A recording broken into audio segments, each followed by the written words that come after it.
And welcome back once again to Memoirs of the Father. I am your host, the Father, Alex Burnham. How is everybody doing today? As always, I hope that you're doing fantastic. You'll have to excuse me because it's the first time I'm adding live film to this, and I think that that's the way I'm going to go ahead and at least do this episode.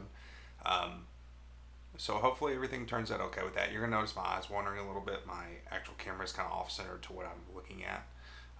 And you're probably going to see reflections off my reader glasses, which are cracked and broken, and are doing this really weird thing right now. I've cracked them, which I don't need them all the time. I just use them for reading, for my headaches and stuff like that. One of the things when I wrapped up cheer was like getting into making sure I was actually taking care of my body. So that's where the glasses came from, because I never took care of myself when we were always on the go. Before we get into everything that we're going to look at today, I just wanted to just talk about some random stuff, just kind of get what's going on. I just went to a new church recently. I just went this past Sunday. Had a really good time. It's been a while since I've actually been in church, despite the fact that I've been very adamant about belief. And I've always had problems with it. I wouldn't say always, but at least recently, the last few years I have, just not thinking that it's maybe I've just not been in the right environment or around the right people, and not really enjoyed my experiences with doing stuff as groups. But I feel like that's been something that's kind of like sitting on me for a long time. I feel like I've thought about it a lot to a point where I was like, maybe this thought's not my own, or at least enough to pursue it. And I had a really good experience. Really, really enjoyed my time there. I hope to continue to keep doing that and continue to going back and continuing to put the effort into making myself in general a better person, not just for anything, but because I think that that's who I want to be. And obviously, I feel like because of my belief in the Bible, I always feel like that's going to be part of it too. I know some people don't want to believe that, or they don't believe it, or anything, but for me, I do, and you know, maybe one day I'll get to sit down and talk about that more in long form. But for today, we're going to keep a lot of stuff focused on the cheerleading aspects. I'm going to be doing a lot of different things going forward. While I'm essentially really just waiting to get to like comp season to start doing reviews and talking about teams and routines that we're seeing, and kind of what the fallout is going to be from at least some of these early competitions, and see if we can kind of keep a track of everybody as they go. I had lots of guests in and out over the last several weeks talking about different stuff, so feel free to check out those videos. Some of my social media stuff is still doing good. Some of it's kind of slowed out from the summer. So that's, is what it is. Like I said, if you're out there and you're liking my content, please continue to share it and subscribe. The retweets, the reposts, the favorites, the comments, all that stuff helps get more eyeballs on the product. And if you think that it's something that should be out there for people, then please, as much help as I can get for as long as I can do this, I greatly appreciate it. But I'm going to look at talking about some different things, from like studying technique to practice habits to lots of stuff. I've got a lot of things lined up that I want to do. They're going to be a little bit different from rehashing stories like we had been. Probably a little bit more of like the dysphoria episode type of stuff, where I talk about all the stuff that went on that goes on for females. And I probably didn't even accurately get all that, because there's so much different stuff that even I as a male will never fully understand. Stuff like that. So I hope that you guys would enjoy that. But today we're going to look at the UCA score sheet for school cheer. I've got it right here, so I'll be glancing off quite a few times. Now, it's been a little bit since I've judged. It hasn't been that long. But essentially, the only reason that I haven't been is because UCA has the rule that will prevent me from, if I've been around a team or gone to a practice or something like that within like the last 5 years, I'm not allowed to judge them, which is very unfortunate because I'm a co-ed guy. That is my bread and butter, and I'm always like a stunts or deductions, one of the two. And because of my background, I usually always get paired up with co-ed teams because I have co-ed experience, and there's surprisingly not a lot of people that do. So go figure. But in the state of Kentucky, or they've kind of separated from UCA. We're all in this weird stuff. But essentially, what it is through UCA is that if I've been around someone or attended their practice in the last 5 years, I'm not allowed to judge anything that they're involved in. So for me, I've been around like everybody, you know. So that's pretty much taken me out of like if I went to nationals, like there's one co-ed division that I could judge, and it's like, why would you spend the money to bring that guy out here to do that? Because I'm not gonna be. Now, yeah, I've done the all girls stuff before, but to say that I would, man, judge an all girl and the depth and the complexity of all that is insane because of how much subdivision there is inside of all that. Like it's, I mean, when you got prelims that A B C D E F G H I, and we're getting to like J and K now. It's a lot of teams and a lot of evaluation, and it's harder. The more teams that you have to pick through and compare, the more difficult the job is. So at this point, I'm just essentially waiting for my 5 years to be up so I can get back to judging the type of stuff that I'm feel like I'm qualified and I'm capable of doing. So we're really going to look at a lot of that stuff today, and I'm going to try to provide a little bit of insight of stuff that we look for or that I would look for. And I do want to preface this by like what I'm going to say is not the gospel when it comes to judging. Um, it's just to give some insight, to give you another way to look at it, to maybe answer some questions that I've gotten a lot, and just really kind of try to break that down. So if you guys will give me a second, I'm gonna cut this in clips. So like the video is probably gonna be clipped and look weird, but it'll be clipped out for me to cover each section. So I'm gonna get this clip. I guess this is gonna get awkward at times, but I'm gonna make this work. So uh, I will say, at least for like UCA, if you're wanting to be a judge, getting to be a judge is not hard. You basically just fill out the stuff, send in the background info. They run the full background checks on you, and that's the part that takes the longest. That's the biggest hassle. Downloading the paperwork, printing it out, filling all your stuff, scanning it, send it back in. It's a whole hassle, and I wish it was a whole lot easier to do, honestly, or if it could go digital and be an online thing. Maybe it has since the last time I did it, but it's an absolute hassle to do all the paperwork. But outside of that, it's really not that bad. Now, you'll be tested in these categories. If you're going to be a stunt judge, you'll be tested on stunning and tumbling and cheer. All the way all that stuff's broken down. You have to take an individual tests. You have to go through the instructions, and you have to pass those tests. I think it's pretty much all online now. Last time I did one for KHSAA, which was before they did the merger with UCA, and UCA kind of just took over their stuff. We would go in person and receive in-person training. It would be from UCA staff people, but we weren't allowed to use their stuff. And now I know like Kentucky's struggling to get judges because they've separated from UCA essentially. And because they do that, UCA score sheet and all their stuff is patented by them. They own the rights to do that. So if you're not facilitated with them or working all this stuff out, I know there's been a lot of confusion with that. There's definitely been some frustration on our end, for sure.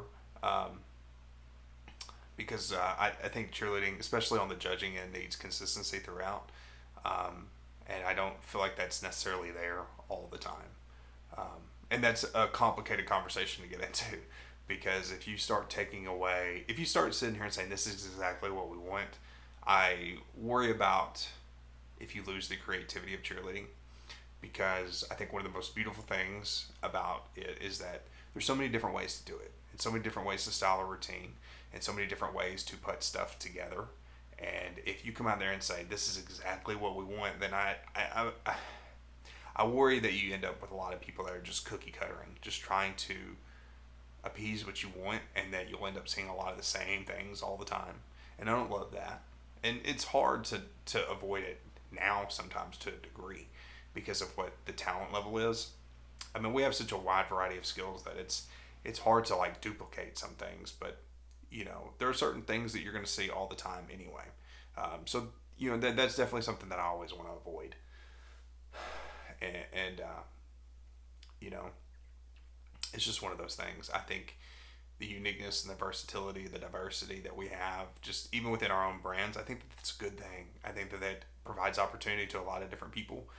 Maybe you're not good at this style, but you can do this one, and it really goes down to like traditional and game day, two completely different styles, even though they're under the same umbrella. And then you'll have non-tumbling that's different as well. All these things I think form together to create such a uniqueness because there's so many different ways to do cheerleading. So, I do want that uniform that the consistency across all boards, but um, I'm not really willing to trade that for the uniqueness and like I said, the ability that this has to be able to accommodate a lot of different people's needs. Like you can find a place that will work for you. Doesn't mean you can get there, but there are styles and there are ways that you can go to, for any athlete that's out there looking. So, but we're going to break down this score sheet for the UCA school cheer. I'm not going to get into deductions because deductions have got their own list of things. They're pretty clear cut. If you can't understand the deduction sheet, I don't know what to tell you. And they've watered down like what the deductions are, so it doesn't hit you as hard in some areas. They've been doing that the last couple of years. Not crazy about that, but we'll get into a lot of different conversations. So give me a second. We're going to chop the video, and then we will come back and do our cheer portion. And we are back here to cover. We're going to start with the cheer section. The cheer is worth 30 points. So it was worth 35 for the longest time, and it's just recently gone down to the 30 points. But the cheer is still a very big portion of your score sheet. The building is worth 50 points, but that's kind of broken down into pyramids and stunts. So your cheer is still really your biggest portion of the score sheet, truthfully, as far as like one area that encompasses a large amount of points. And it's a lot of teams get, it's make or break in the cheer sometimes, and I don't think that it should be, but we're going to get into a lot of that. So the cheer is broken down into 3 subsections. That's crowd leading, skill incorporation, and category impression. From here in the crowd leading, you get 5 points for crowd effective material and motion technique. So motion technique is pretty self-explanatory. They're looking for motion placement, making sure that your wrists are in the right lines. Are your arm placement good? Is it consistent? Is everybody doing it the same? That's really your motion technique's your motion technique. It's not going to change from anything that you do in the routine. Your technique is still your technique. Is it sharp? Is it clean? Is it crisp? And then the crowd effective material. So this is really, is what you're presenting to people effective? Is it something that they can follow along with? Is it doing the objective? And the objective of the cheer, I always say, if I was the only person there and I walked into the gym and I don't know who's going, I don't know anything that's going on, and I walk in right in the middle of the cheer, throughout the course of this cheer, I should be able to figure out who you are. You should be highlighting things like your colors, your school name, your mascot, essentially telling me who you are. And that is really the main objective of this, is you want to highlight who you are. You want to showcase the spirit for the program that you represent. That's it. It's really simple. It doesn't need to be really wordy. There's no reason. The more words, the more variety. This is not like a floor cheer at a ball game. You need people to be able to follow. And if it's complicated, people cannot follow it. So you just keep it simple. Like you watch, the colleges are the best to watch because their cheers are shorter, so there's not a lot of time keeping the pace, keeping consistency. But like, I don't even need to see Kentucky do their cheer to know what their cheer is going to be. CATS, cats, cats, cats. It's simple. It's easy. There's nothing complicated about it. University of Kentucky, UK, blue, white. Like, it's easy peasy. Like, that's what it should be. Don't add a whole lot of words that people aren't going to yell and really make sure that you put a lot of highlight on those key words. If you're Graves County, like anytime you say Graves or GCHS, really highlight it. And typically you see that in a lot of routines. But that's really what you're looking for. And then you get 5 points for your ability to lead the crowd and the proper use of your props, such as your signs, your palms. So with your ability to lead the crowd is different from having crowd effective material. Crowd effective material is the material that you want them to respond. And then your ability to lead the crowd is your verbal ability to lead the crowd. And this is super, super important because when I was coaching a lot, we would have to talk to our parents regularly about speeding up the cheer. They've seen it more than anybody else that's going to be in the arena has. Sometimes they know it's coming and they speed it up and they start taking over the cheer and they start leading the kids. And like, once if you've got like a cheer that like people have heard a million times, like they know it, and they're going to get into it, especially these competitions. That can happen from the crowd in general too. So you really want to make sure that you, the athletes, are controlling the pace.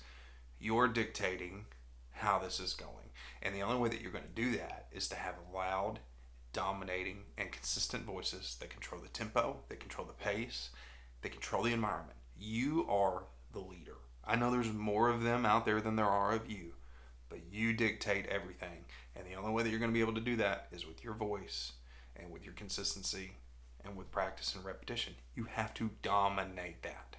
Because it's, when you're out there in the crowd, you can hear everybody around you, but everything kind of echoes. And most of the time in these competition rooms, like it's a half dome or just like a conference room or something along those lines, big open area. So there's nothing really to rebound like that. There's not another group of people that are going to rebound off my voices other than you. So when you guys are yelling, the only ones whose voices are rebounding is y'all's. Because there's not like there's a crowd behind you overpowering you with that voice. You can, from that floor, dictate and control and be heard no matter how many people are in the room. Because as long as there's not people behind you, everything that you do, you're the only one projecting out. And that does matter. That's how sound works. That's how sound moves. It doesn't matter what the noise is over here. If something's coming directly at us, that's why the importance of playing all those angles on the floor, like hitting the corners, hitting directly in the crowd. There's a lot of focus on that. That's part of your ability to lead the crowd. And then, of course, your proper use of your props. Do you have props that match what you're saying? And you wouldn't believe that I even have to say that. Because I've had people put up signs and like not even say the word that's on the sign, or it's wrong, or something. If it's red, be red. If it's black, say black. Red palm, put the red. Or do your signs have the right stuff? Are you doing the right stuff, or is it too wordy? Because I have seen some crazy ones. Like, keep it simple. The school, the colors, wherever you need it. Use a variety of them. Use them appropriately. Putting the signs and stunts is always good because the people look at the stunts when they're up in the air, highlights the sign. And it also kind of paints that image. You can use palms when you're in the air. Palms are really only effective with large groups of people or ginormous palms. And I'm not a big ginormous palm kind of guy. But really, you want to have a lot of them because if it's only a couple, and depending on what your colors are, depending on what your uniforms are, depending on what your layout is, it could get ugly and hard to distinguish sometimes. Especially for someone like me, I'm colorblind. So it doesn't matter what color that palm is, it's not going to look to me what it's supposed to look to you. So it's all about how you project the voice and stuff like that. Side note, sorry I'm doing this. I really hate when the teams, like, they'll do, like, signs with their colors. And it won't say blue or white. It'll just be blue. I'm like, I'm colorblind. Like, what do you want me to do? Now, I can listen. But if I was deaf, too, I'd be out of luck. Because I would never know. It's so insensitive. Can you guys make it easy for me? Like, I want to cheer for you. And I'm not going to make myself sound stupid by shouting out a color that I know is not right. And I'll just wait for a second. I'll join in later once I figure it up. But yeah, that's just a little gripe from me. So then we're going to go to our skill incorporation. Now this is still in the cheer. 10 points. 10 points for execution of your skills, proper technique, synchronization, and spacing. So the skills you incorporate are your stunts, your tucks, stuff like that. Don't be doing back handsprings in the chair. There's no reason. Just tuck. Just do a tuck. Something clean, easy. You can do tucks with palms in your hands. You cannot do back handsprings with palms in your hands. So if you go to do back handsprings, then you potentially run into a situation where you've got a lot of people on the floor that have no ability to lead the crowd in any other way other than their voice. That's a negative thing. You may think that it is, but there's not a visual cue. And you're also going to have a lot of people doing them. Ideally, if you're going to do them. I mean, not a ton. But you're going to have people doing stuff like the tumbling. With stunts, keep it simple. There's no need to do anything crazy. There's just not. Extensions is pretty much where they go. Girls, I think sometimes they do like QPs or the all-girl groups will. But there's no reason to get really aggressive here. You want it to be simple. You don't want it to be overly complicated. Why? Because you want people to focus on the cheer and not your stunts, not your pyramid. This is not the time to just go crazy. So when we're talking about your execution, your proper technique, your synchronization, your spacing, and all that stuff, that's 10 points. Just because your eyes are always going to go to what's wrong. So if somebody does something wrong in the cheer, you're going to pick it out like a sore thumb because you have so many people doing the same thing. So like if the stunts start coming up, it changes the way, the focus. I start focusing on the group that's moving instead of watching the other groups and following along in the cheer. When things start going wrong, I start to be drawn to those things. Because if everything's perfect, it's hard to pick out one individual unless they're just absolutely shining. But when things are negative, you get to, and you end up focusing on the individual instead of the entirety of what's going on, that's going to affect your scores. So that goes your synchronization, your spacing. Even if it's just being in the wrong spot on the mat, like your eyes will notice it because the image does not fit the way that you want it to. And this is bad for crowd leading because it, like I said, in the cheer, some of these things, mistakes, some of these things that hurt you are going to hurt you in multiple areas. Like doing one thing wrong, like doing a motion wrong does not just mean your motion's bad. It's potentially going to take eyeballs off the entire picture because you've done the one thing that has made you different from everybody else, and now it has brought attention to you. I know that sounds wrong, and people are not going to want to hear it like that, but that's the truth. Anything that you do wrong, it highlights you, and all the eyes will go on you because anytime something looks different, people are wondering why it looks different, and that's what your eyes are drawn to. It never fails. It's not just in cheerleading, it's in everything. So make sure that your synchronization, your spacing, your timing, all that stuff is good, and it should move in the motion with the cheer. You want things to be used appropriately, which comes to our next category, which is 5 points for proper use of skills to lead the crowd, which comes right back into my difficulty. This is not, you don't want to make it hard. Like I want to be able to see the signs. I want to be able to see the stunts. I want the stunts to come up with the signs appropriately. You know, you can use things, you should have different level changes, enough things to keep it visual and all point to what you're doing. Your transitions, your movement, stuff like that. You want everything to be simple. It doesn't have to be anything fancy. It can be fun and it can be creative, but there's no reason to take any kind of major risks here. It is more about the presentation. It is more about getting out that image, like I said, of telling the people who you are, what you're trying to do.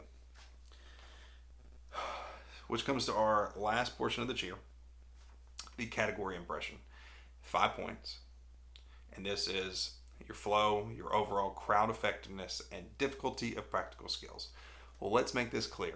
Just forget what that just said, difficulty of practical skills. If you get wrapped up on that aspect of this, you're going to miss the point of the cheer. I wouldn't even worry about the difficulty. Just do what you can do.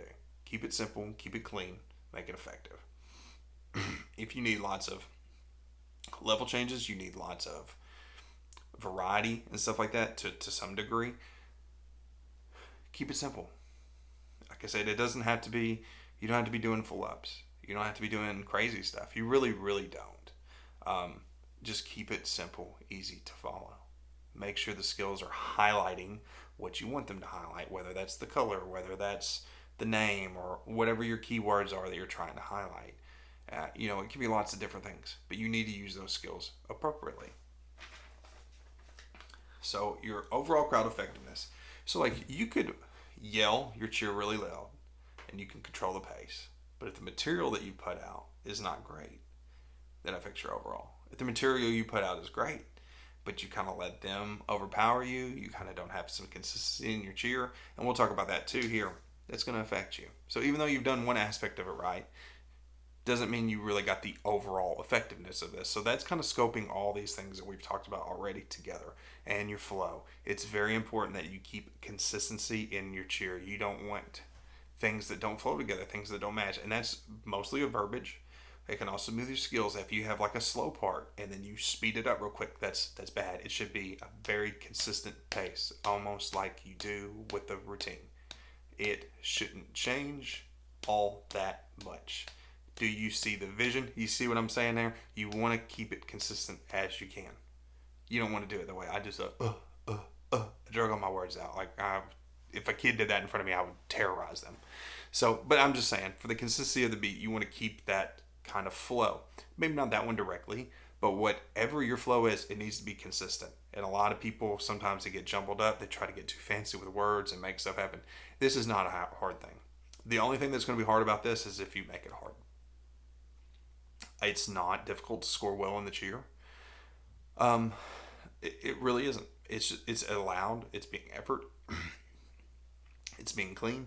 It's focusing on the correct things. It is telling people who you are, being entertaining, and being clean, and not deviating from that. In the simplest way, the best way to, the KISS method, keep it simple, stupid. Keep it simple. Don't be stupid. Kiss, kiss, kiss. That's the way the cheer.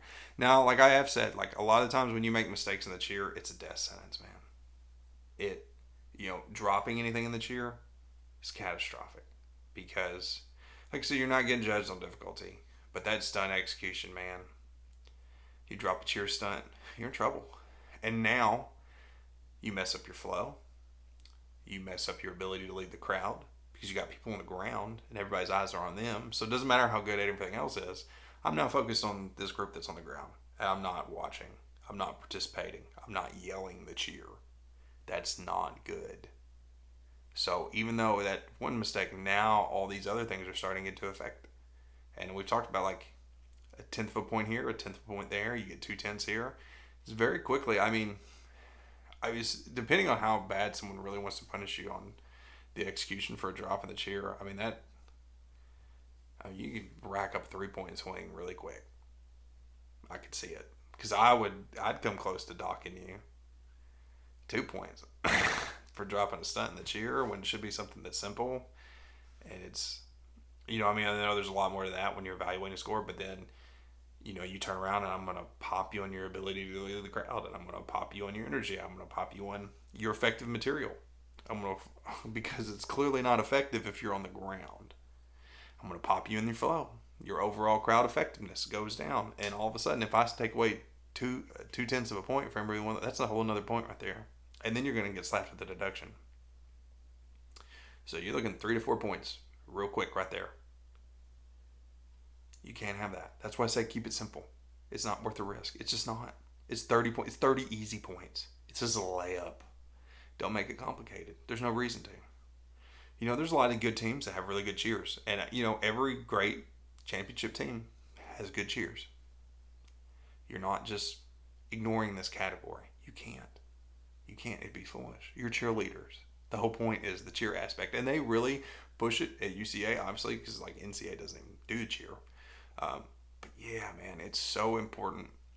And it's one of my least favorite things about a routine. Because of all the reasons that we've just said. Now, when it's clean and it's good, it's great, it's awesome, I love it. But it's just not the most entertaining aspect of this to me. But it's one of the most important because it's pays back to our traditional values, where all this came from. While we're all here to begin with to be supportive of the school, that is our utmost first job, regardless of championships, regardless of dreams or aspirations or any of that. That's who we're supposed to be.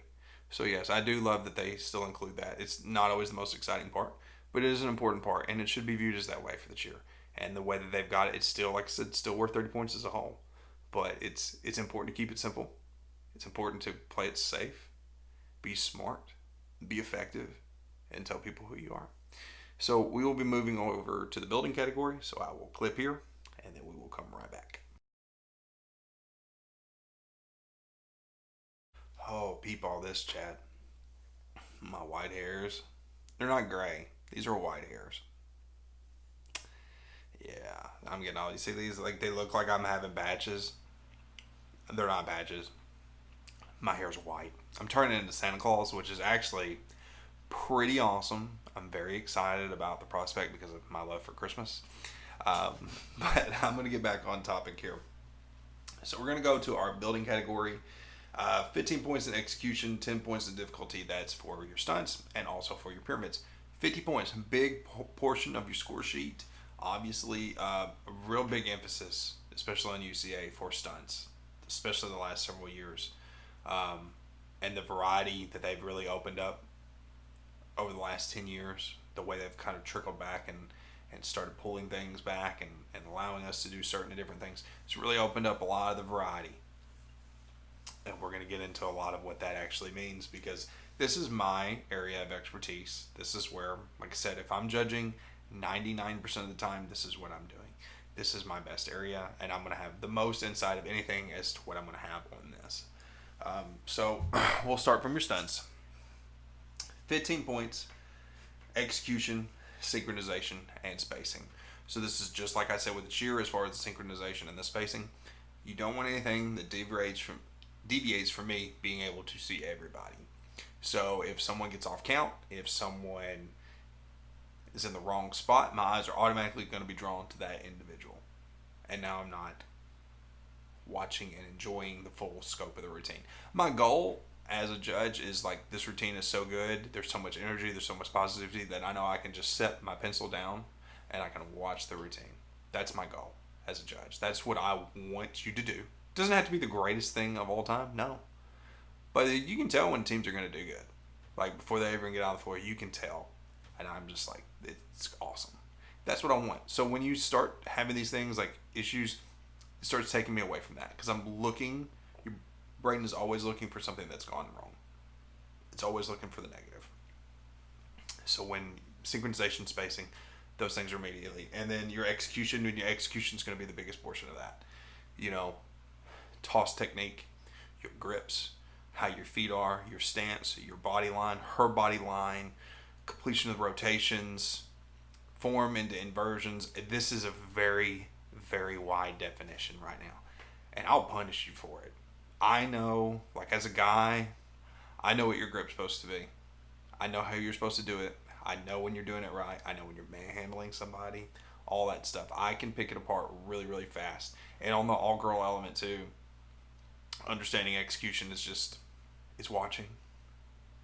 You know, hand placement, finishing, togetherness. Most of the times, you know, especially on the all-girl end, picking apart execution is really not that bad because obviously the bases get off. You're going to be able to tell it very, very quickly and immediately. So, like, there's a really big focus on this because there's a lot of people trying to do a lot of different skills to get in conversations, especially on, like, the inverted end because we're at that point now where people feel like they have to do them.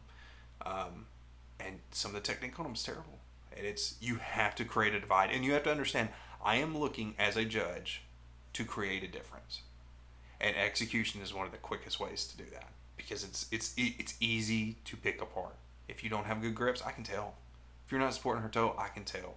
If she doesn't look comfortable in the air, I can tell. If her body line's bad, we can tell. Like, we can see a lot. It's really, really hard to get away with this. And with things like this is such a big category and you're really looking for reasons to create distance, this is an area where it can happen very, very quickly. Just on the execution, just on following the technique. And it's getting to the point where that's predominantly going to be that way because if a lot of people are going to try to do similar type skills, these inversions and stuff like that, then it's going to be a lot easier. Like, a lot of the focus is going to be on the execution, especially when the skills are similar. A lot of focus on the execution. And we're going to look at all that. Like, every single thing that I can get up. Are your arms locked down? Is the sun over the top of your face? All that stuff. Do you have good grips? Is your spacing correct? Are your feet planted? Are you moving around a lot? Am I worried that she's going to die at any point in time during this stunt?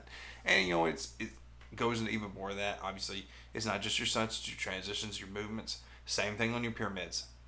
I'm looking at the execution. And with pyramids, it's not just the one group. It's a lot harder because you got everybody going together. You've got 10 people on this side of the mat, 10 people on this side of the mat. Maybe you got 5 in the middle or some combination of that. And they're all having to move in a synchronized manner. But you really only have 3 structures to look at. We're going to pick apart differences real fast. It's not hard to do. But obviously,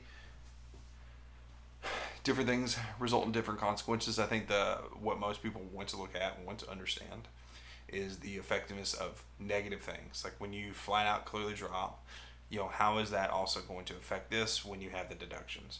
And pretty much, from my understanding, is that we're free to rip and roar on this. And, mistakes are being punished really heavy on the execution side. That's one of the reasons why they pull back on the deductions.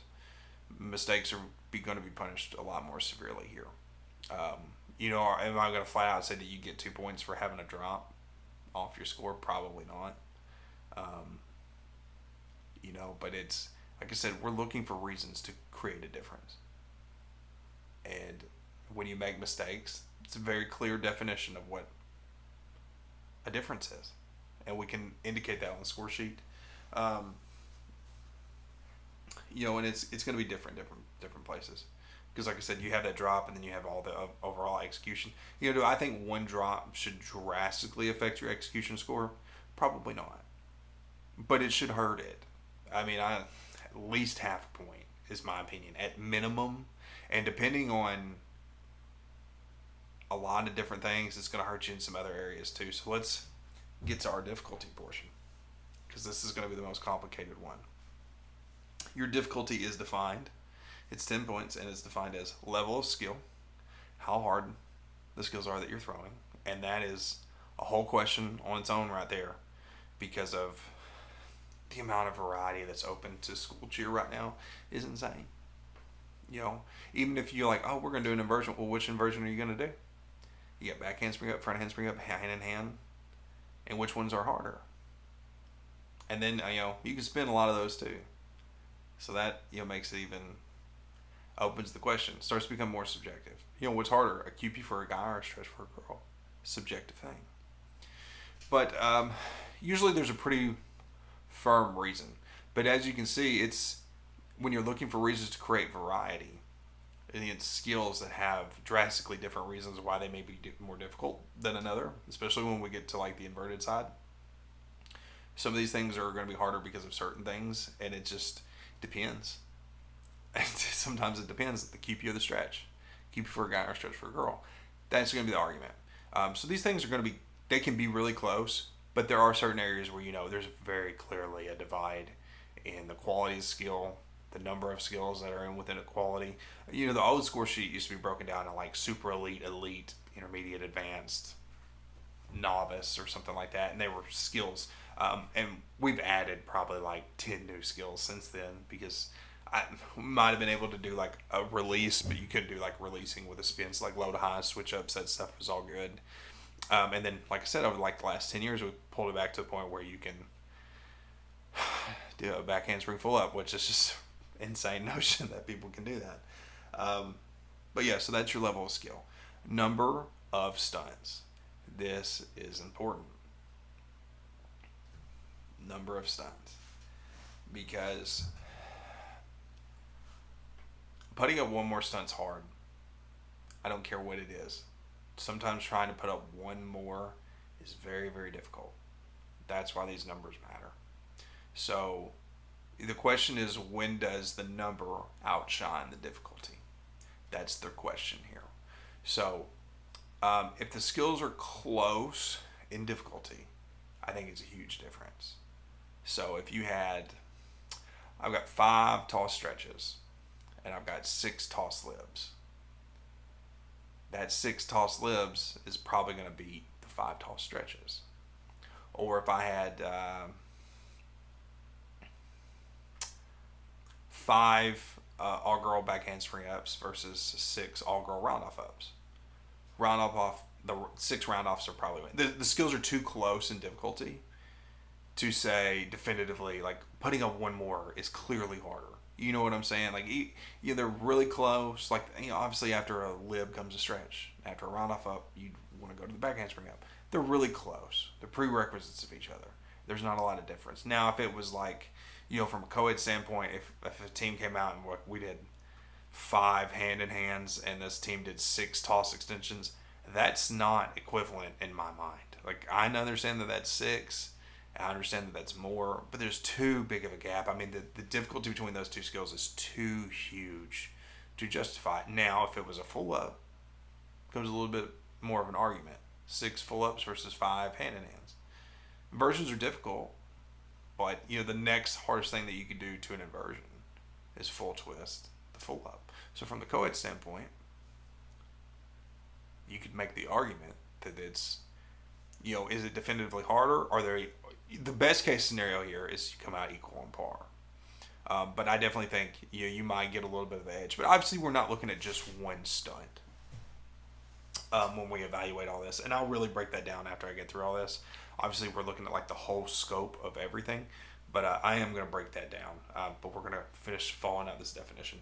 So then you've got your number of bases. This can be for co-ed and all-girl, both. How many people do you got under it? You see a lot of like single base stuff in all-girl teams now.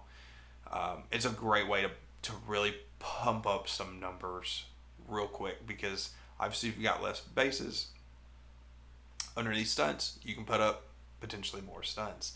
So this is a lot of all-girl teams are doing this to get a portion of the routine that really jacks up numbers. Even if this is something easy, it's a portion where, hey, I got to put up more stunts than what the recommended baseline is. So like from the co-ed standpoint, like small co-ed's like 3. They want to see at least 3 stunts every time you put something up. So what are we doing now? You got your 3 co-ed, and then you got a lot of people trickling like all girl behind it, or single base all girl and stuff like that. So like for that, that's a way to grow. For the large co-ed teams, it's just do more stunts. I think 5 is where they want it to be. But like if we looked at like large all girl, if they want 5, well, if we go single base, we put up 7.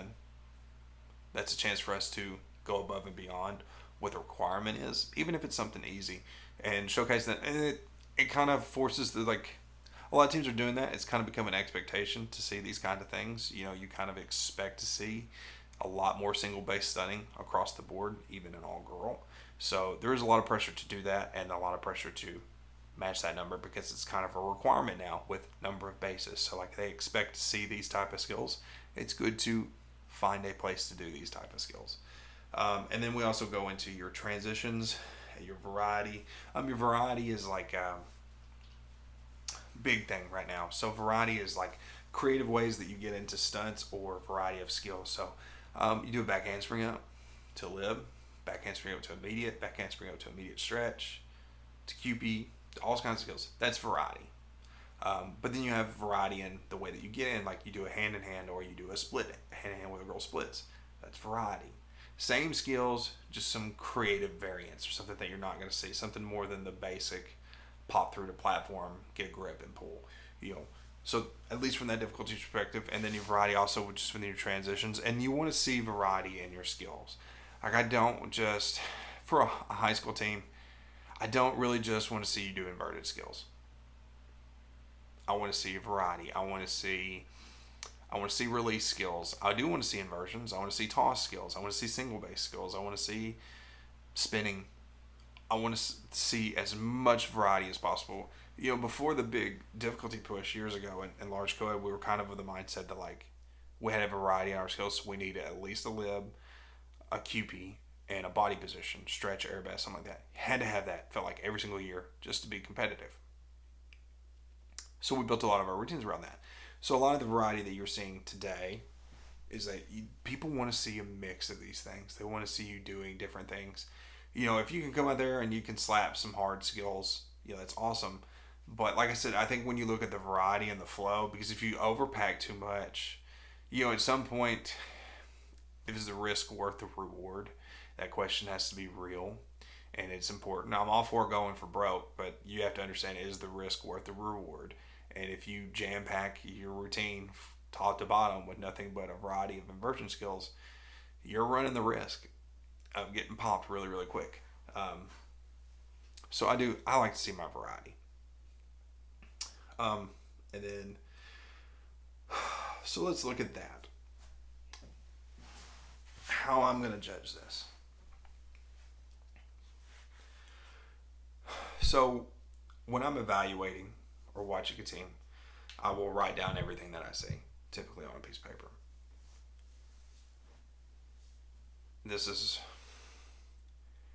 They did 4 of this inversion, back handspring up, or they did 5 of this, whatever it is. I'm keeping note of everything.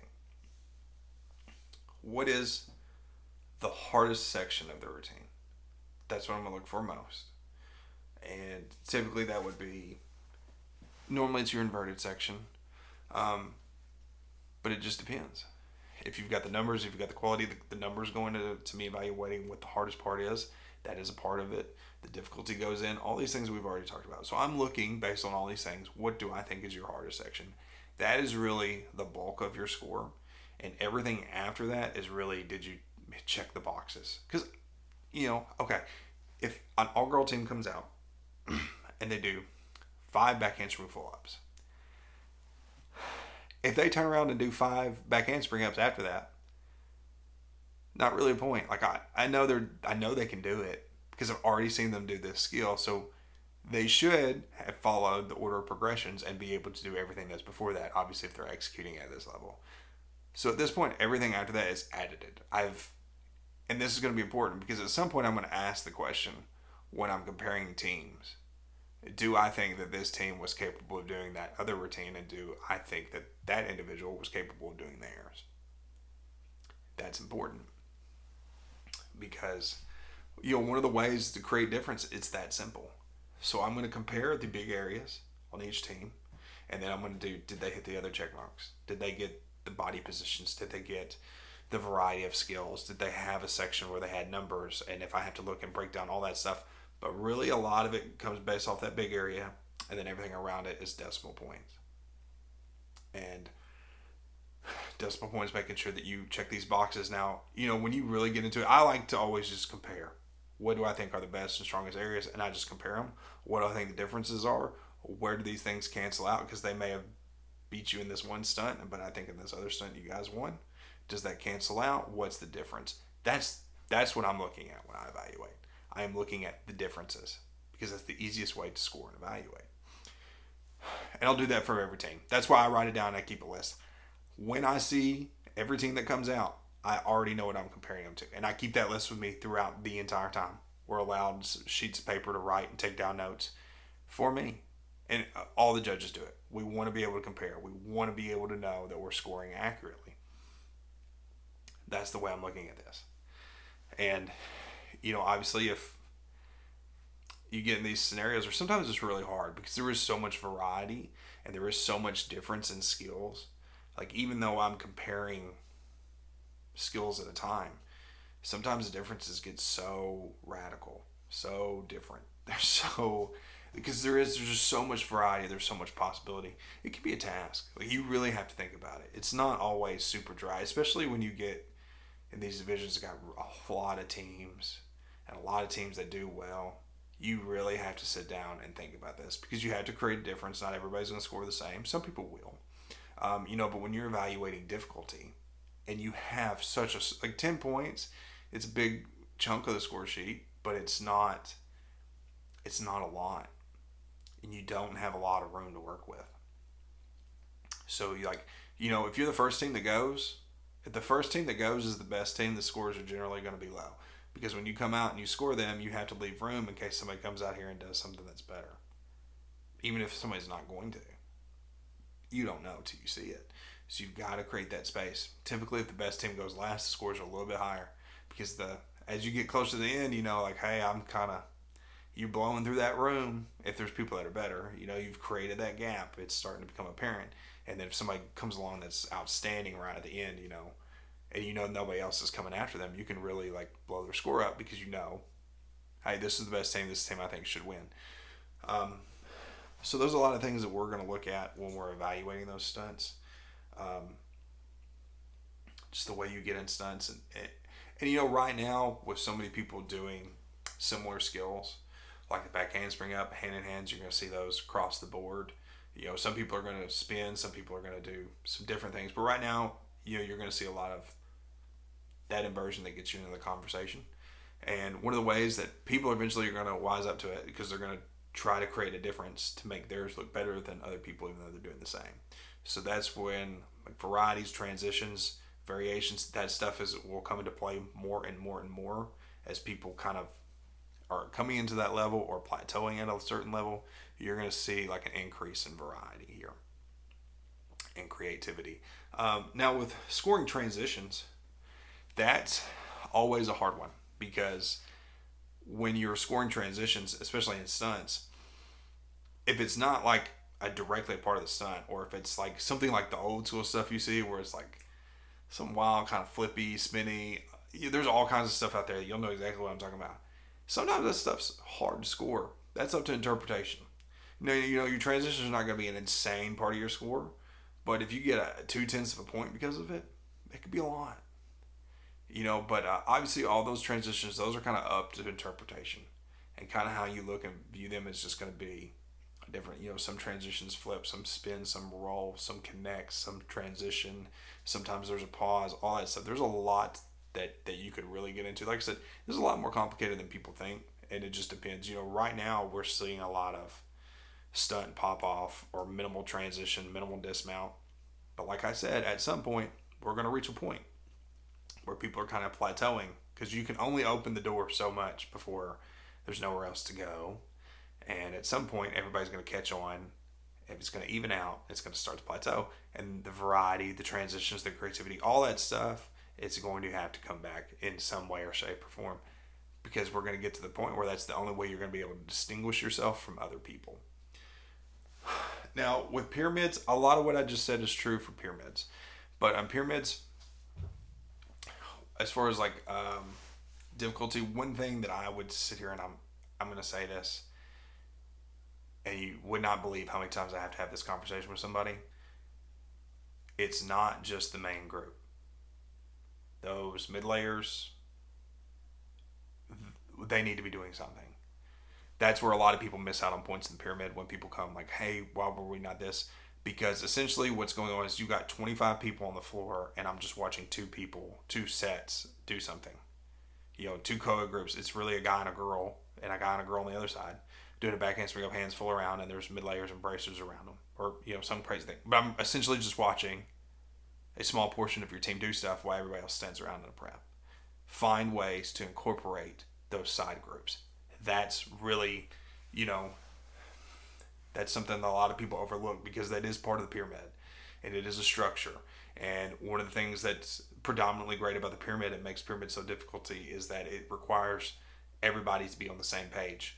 And when you have groups that are just standing in prep for long periods of times, it creates this image that even though they're up in the air, you don't have a lot of people participating in the movement. You are missing opportunities to create visual differences. You're missing on opportunities to kind of pad and add. I don't want to just focus on these couple people. I still want everybody to be incorporated. I understand they need to do their job as a bracer, but you need to find creative ways for them to get into it, transition skills that they can do while they're doing transition skills, ways to change levels instead of keeping people standing there. That's one area where I see it all the time. People really miss the mark on that. And, now I think, especially with the increase in the pyramid's worth, I definitely think people are going to have to start addressing that. But yeah, so that's really what I'm looking at. Obviously, your execution on your pyramids you're going to be looking at some different things that you wouldn't always on stunts, because you expect more people to be involved. So now you're going to judge how the bracers are involved, if they have bracers at all. And typically people are going to do a lot of skills that because this is an opportunity for you to do some stuff that you can't do with traditional stunning. So those are kind of skills that you're going to evaluate. Obviously, you want a good variety in your pyramids as well. I expect to see inversions. I expect to see spinning. I expect to see release skills. A lot of the same variety that I also want in my stunts. I really expect to see it here in pyramids more than anything. Like you really need to, especially with the work. Like you got to commit to that. You can do some things in pyramids that you just, like I said, you can't do in stunts. It's another way to really distinguish and open up on that variety that's even more. Because I watched you do a back handspring up as a stunt and you did 5 of them. I don't really care to see you also do a back handspring up as a pyramid. You've already demonstrated to me that you can do that skill with no help. So having everybody and their mother over there does not, impress me a whole lot. This is another area to really open up variety in your routine, and hey, you got 3 groups that can do a front handspring up, and you man, I really want to do this in stunt. Well, you can at least do it as a pyramid because the pyramid value is there. Even if you can't get the 4 or 5 that you need to put out there on the floor and compete like you want to, you can still find an avenue to do it. You can still find a way to get that out there in your routine and create a lot of creativity, giving me variance, and that's going to affect your overall, which we're getting ready to pop over to that category next. We'll do the overall category and go into breaking all that down. So give me 1 second and we will be right back. So our overall category is worth 20 points.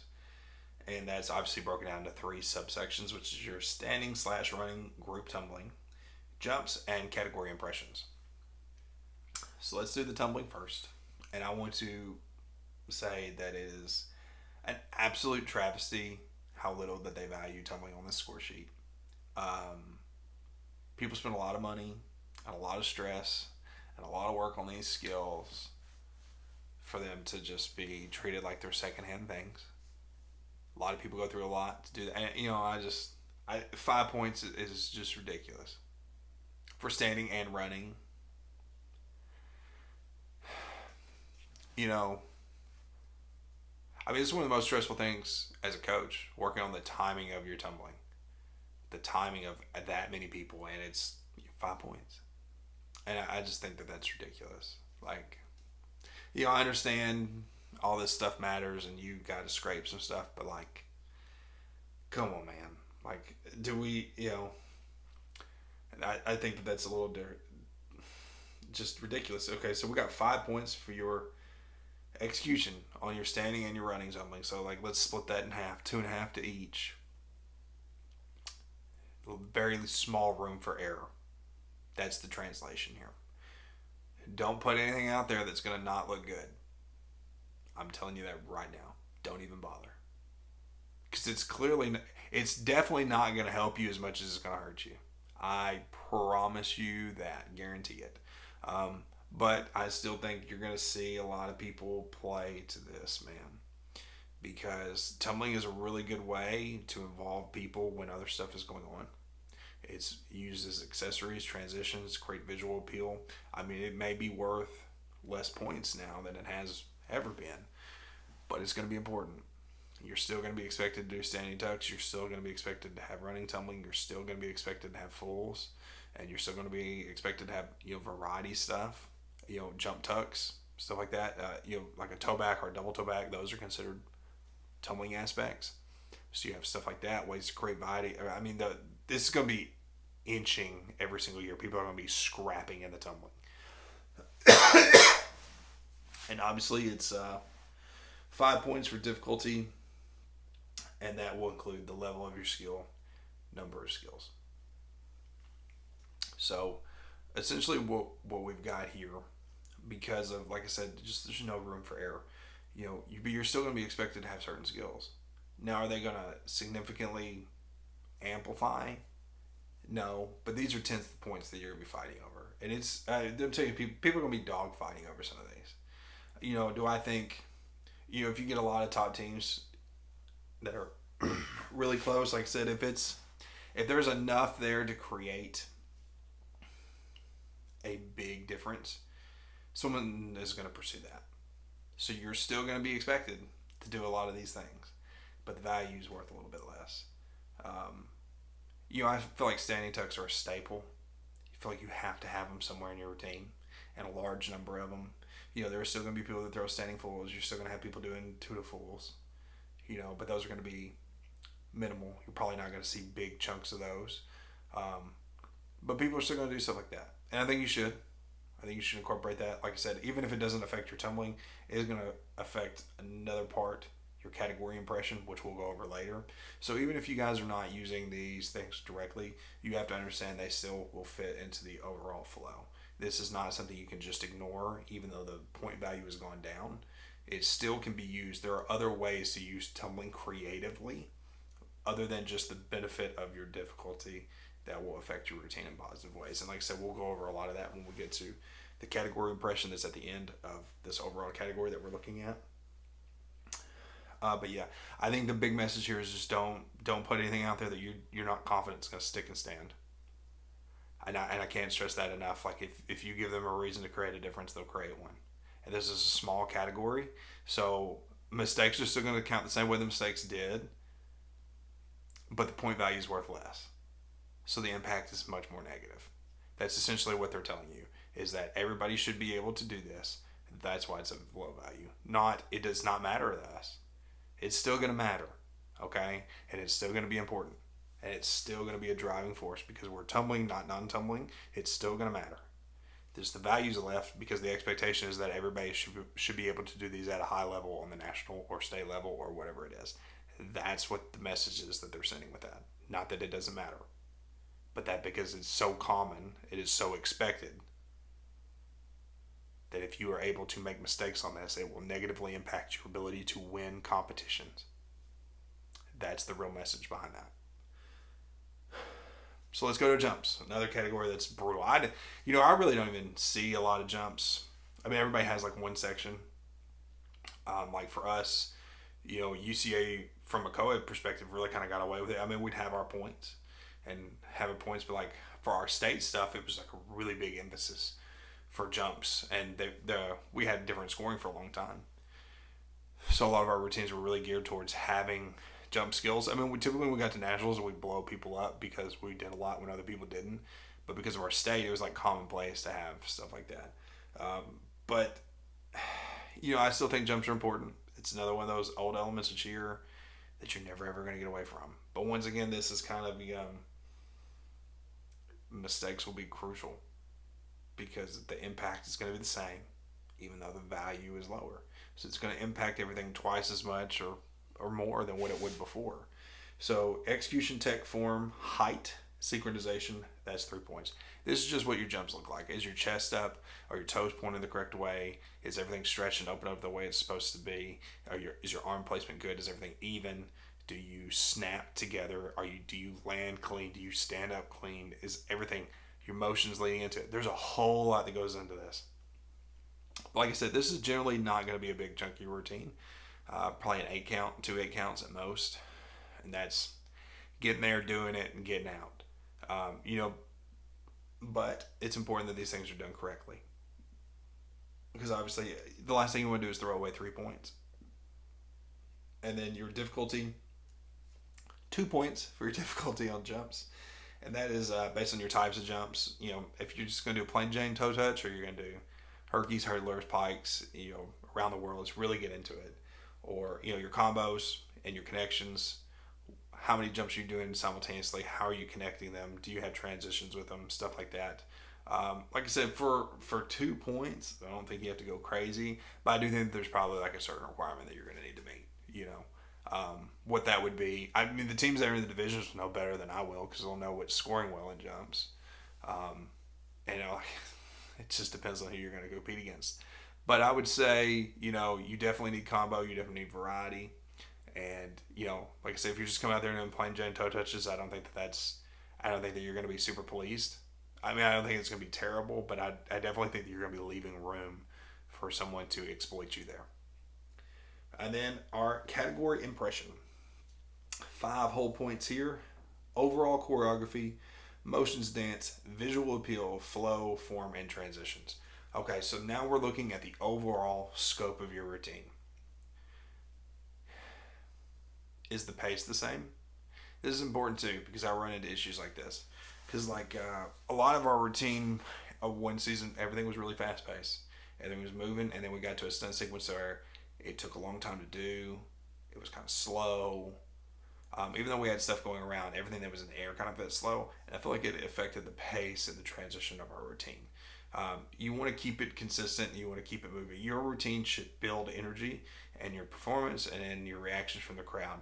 So if your routine is not designed in a way to continually climb and climb and climb all the way up into the very end where there's that final boom, then your routine's put together wrong. That's what it should be like. Everything should build. You should know how to construct a routine to be engaging and to draw people in and to create, like I said, continue to create energy in your performance. And you can put together your routine very wrong, and it can still be a great routine, but if you put it together wrong, it will not have the correct impact that it should. Your overall choreography, that's part of that. That's part of your flow, your visual appeal. Did you have good level changes? Did you hit the variety of skills that I've been talking about? Did you have all these elements, and did you put it together in the right way? And did, like what I said, the overall thing, did you continually and properly build energy and excitement from beginning to end in your routine? That is the main definition of your overall. And did you check all these boxes and everything that went into them? That's the goal of that. That is the end goal of all that. Did you build energy and excitement in your performance while hitting the required skills? That's the breakdown of that. Now that can go in a lot of different ways. But I see where people lose a lot of points here. It's not necessarily just in all that stuff. It's in the movements. It's the things between the skills, the transitions. When you have lots of people, moving all over the place in really bad and distracting formations, because you're like, are these people going to bump together? I don't know. Are they getting set? Are they getting ready for something? I don't know. There should be very clear and set defined moments in your routine.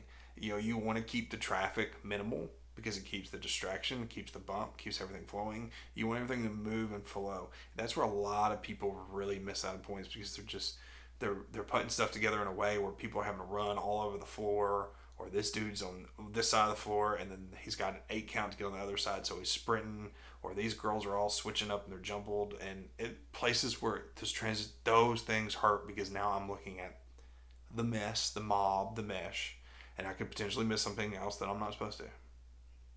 I can potentially lose energy, lose excitement. You don't know what's going on. You want it to be as clear as possible. Like I said, the sloppiness too of that. You want everything to be clean and uniform and move. Your transitions are part of your performance. It's all about the visual appeal. Does everything draw you in? Does everything captivate you? And if you have jumbled up messes, if you have bad transitions, people get lost.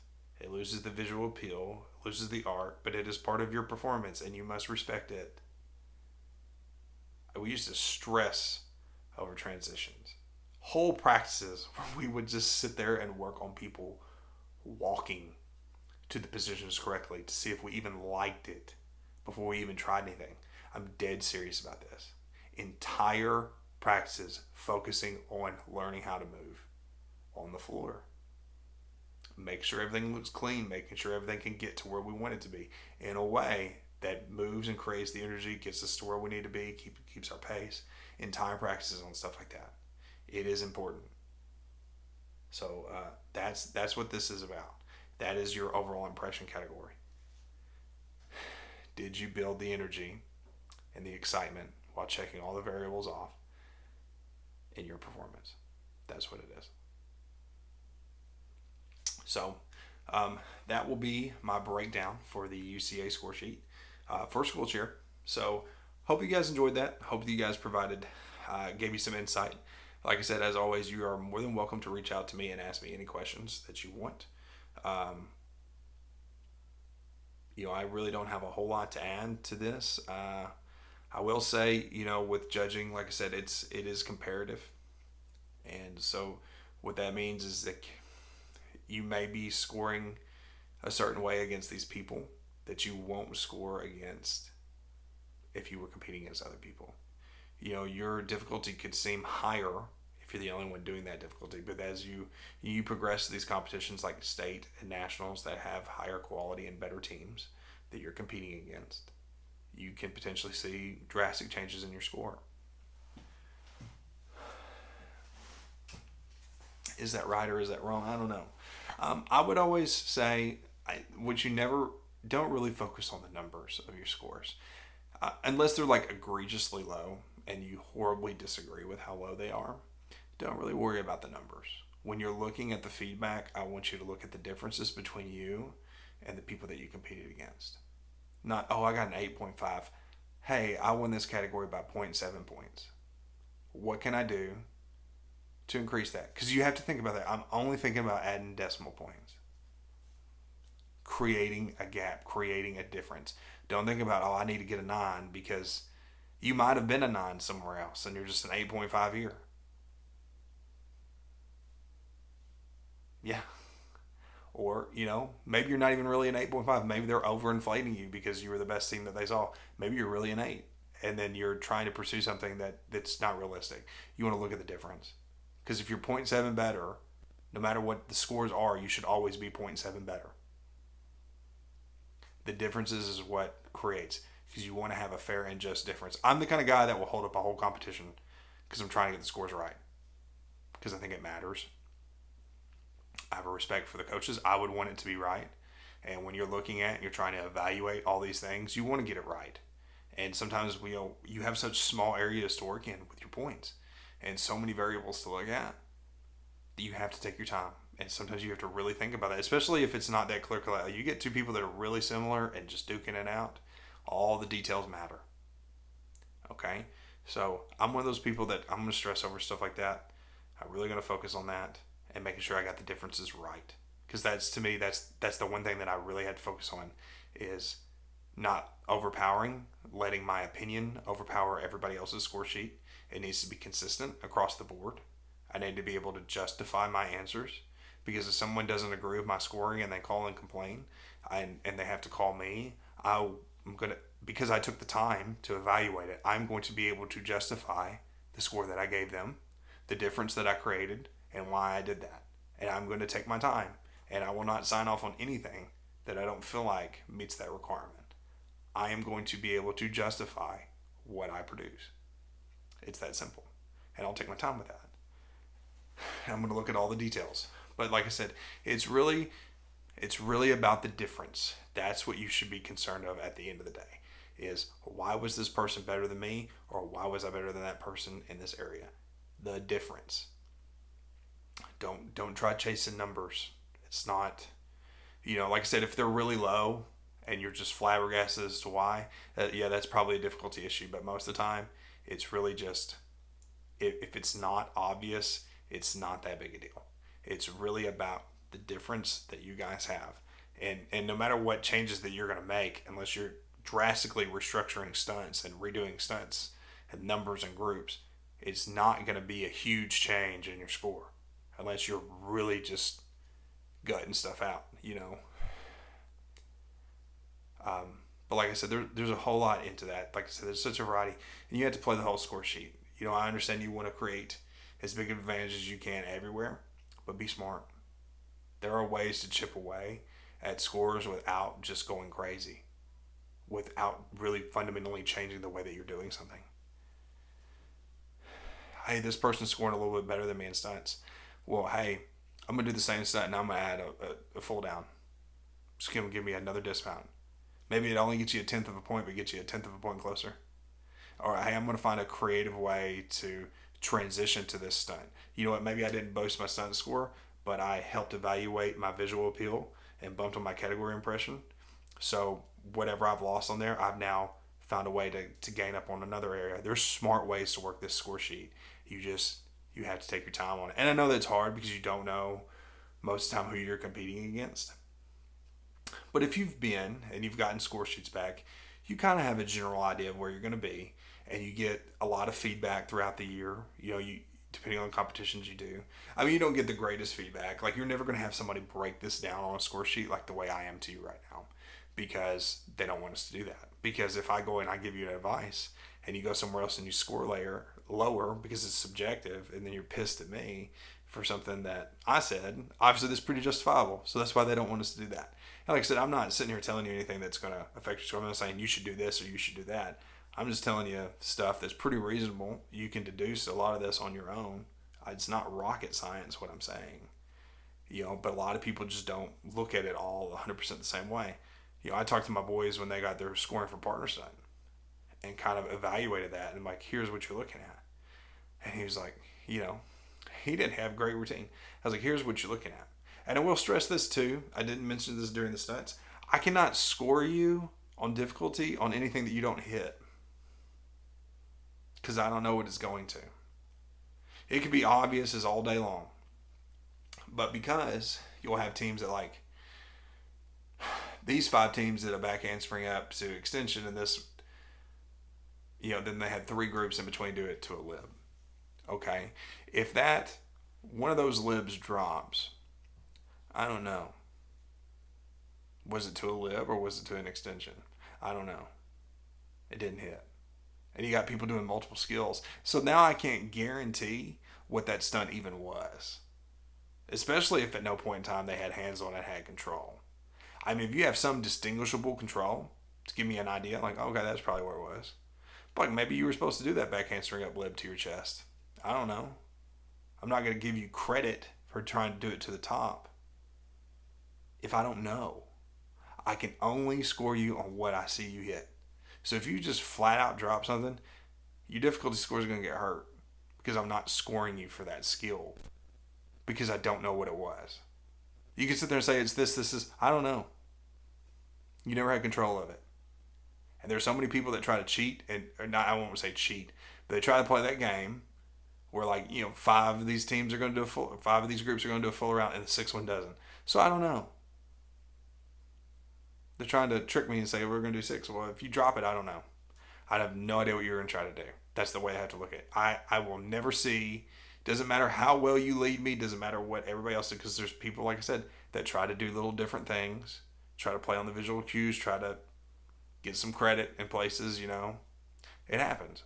You see that a lot. And some people are just doing it as placeholders. Like, this group's not ready for the skill. They want to do it. They just need more time. And I get that. Like, that's fine. But there are some people that do this on purpose. You got to watch. So that's what it is. You cannot be evaluated for anything that I don't definitively know you yet. Because it's difficult. Because, like I said, if you don't have control of it at some point, I don't even know what you were attempting to do. Truthfully. Not to score you accurately. Not with all the variety. Not with all the creativity. Not with all the importance. So, just food for thought. So, I will wrap this up there. I hope that you guys enjoyed today's episode. Like I said, if you have any questions, you're more than welcome to reach out to me. Please continue to like, subscribe, and share, especially on here, especially on TikTok. Those reposts, those favorites, the likes, everything, promoting and getting it out there to as many people as I can. It's been really slow this summer. I don't think a lot of people is involved on social media during the summer. It's typically when they're bored at school, scamming through their phones, or they're tired from doing homework, something like that. And then, you know, people are exhausted too. This is a chance to take a break and kind of relax. People are traveling, they're on the go. So I get some of it. But like I said, continuing to try to grow, continuing to try to promote this. And I'm really excited about some things that we're going to be bringing down the pipeline later on. Some of those things are going to have to keep working on, and some of them are going to require a whole lot of my effort and concentration. Excuse me. I'm pretty proud I only coughed like 3 times in this. Typically, I'll go back and like clip out all my coughing or the stuttering and all this other random stuff. But I've kept this pretty clean and cut and dry, so I think this is probably not going to require a lot of editing. I can just put it kind of on as it is live. So once again, appreciate you guys very, very much. Thank you guys for all that you do. Continue to support me. Continue to support Hallie, and check out her profile. Like, you can go check out. You can find my videos on her. Go do and her research and stuff like that, and the donations and all the stuff that she's a part of. It's really great. If you haven't listened to that, please check it out. Please check out some of my other episodes if you're looking for some more stuff and quality and stuff like that. So once again, thank you guys so much. But for now, I'll see you guys off, and I will see you next time on Memoirs of the Father. Goodbye and good night.